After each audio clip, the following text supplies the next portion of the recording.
Buckle up because I came ready with my snacks here. And I want us to get into some of the wildest, hot, trending topics. And in just a bit, as mm,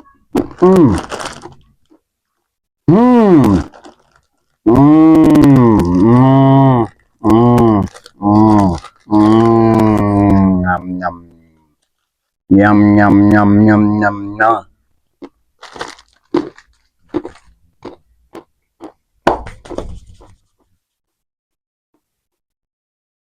I love it. I love it. I love it for sure. I love it for sure. I love it for sure.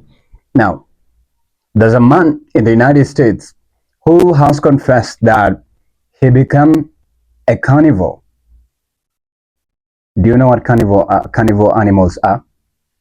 Of course, for us human beings, we are omnivorous. Omnivorous meaning that we eat both vegetation, we eat both greens and still on meat, either red or white meat.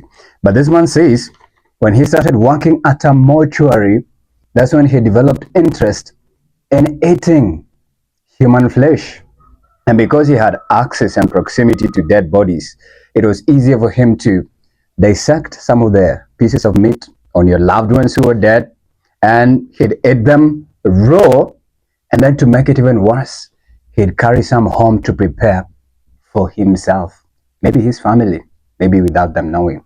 Anyways, so this is what he says, quote unquote. This is according to the Mirror. The story is highlighted by the Mirror. It says, after working at a morgue, when I first started, it was during the autopsies. I saw it was easy when I was left alone to do the autopsies to get strips of flesh from the bodies. First, I'd eat them raw, and then I'd take them home to prepare as a dish. I can only imagine this happening to your loved one who is deceased. You guys, you know the way as a person dies and they're taken to the morgue, and the funeral home has to do everything that they can to ensure that the body is ready for burial. Imagine they're being buried without part of their body features. And this is actually a lucrative business in this age and time, especially when it comes to organ transplant business. But I rarely see such bizarre incidents happening, especially when a person, but this sounds more like a mental spiritual problem or a spiritual issue, or it's just beyond even all of those. How do you eat human flesh? But also, now that he works at the morgue, I can imagine the worst. You imagine that I personally lost my dad. We went to the two morgues, the funeral home, and then he was at Montezuma and then transferred to the funeral home.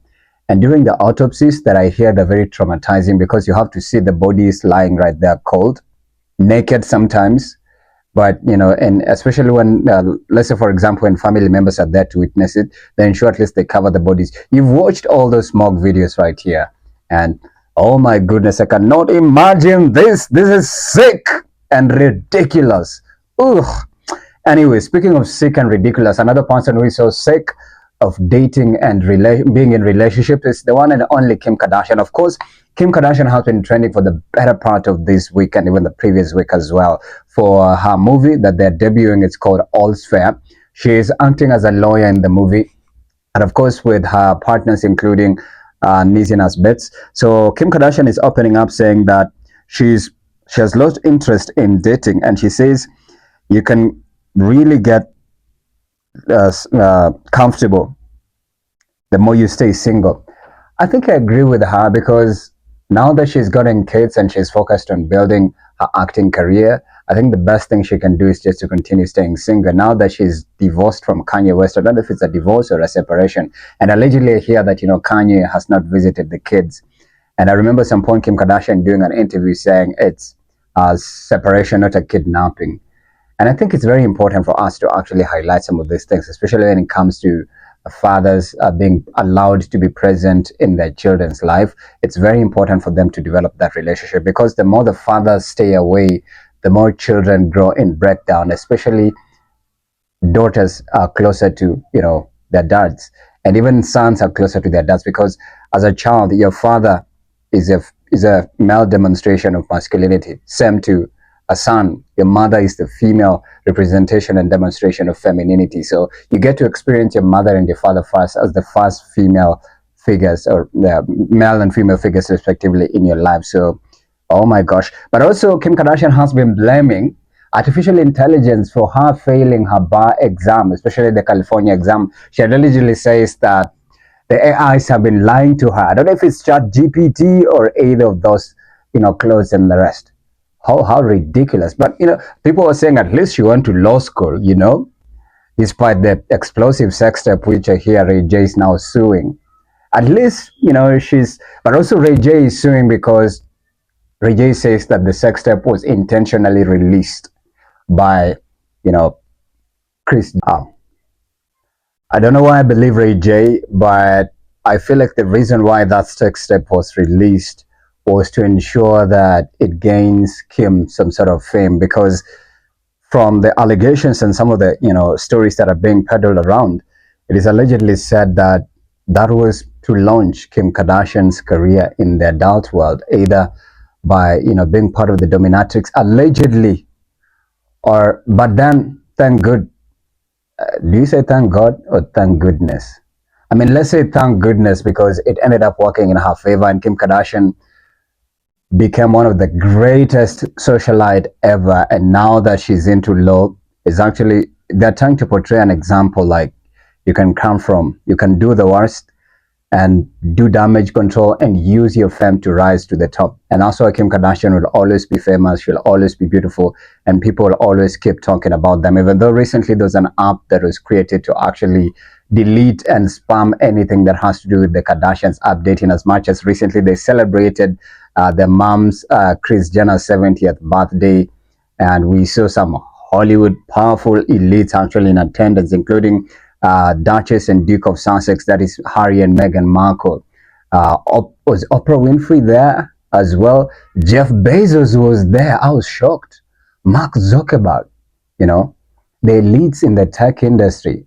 And thereafter, what followed was Kim Kardashian's Skims products just quadrupling and skyrocketing to the billion-dollar status. So this means that this chick is winning.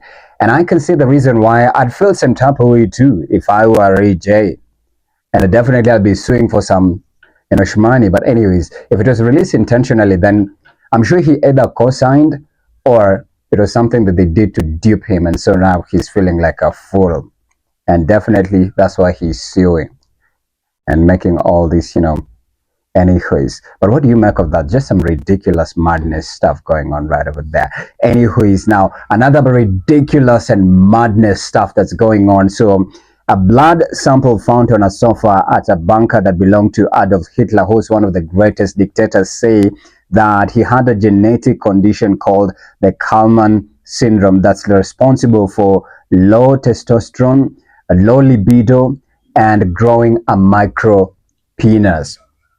And I watched the coverage of it on CNN. It was CNN. Was it CNN's Max Foster who did an update of it, and saying that Adolf Hitler had a very small PP, and possibly one testicle. I don't know if that's a genetic condition, but if in that case, if that's true, then I guess where the anger and the outrage and the bitterness of dictatorship came from, because I can only imagine as a man being born with one testis, bro, that's painful as hell.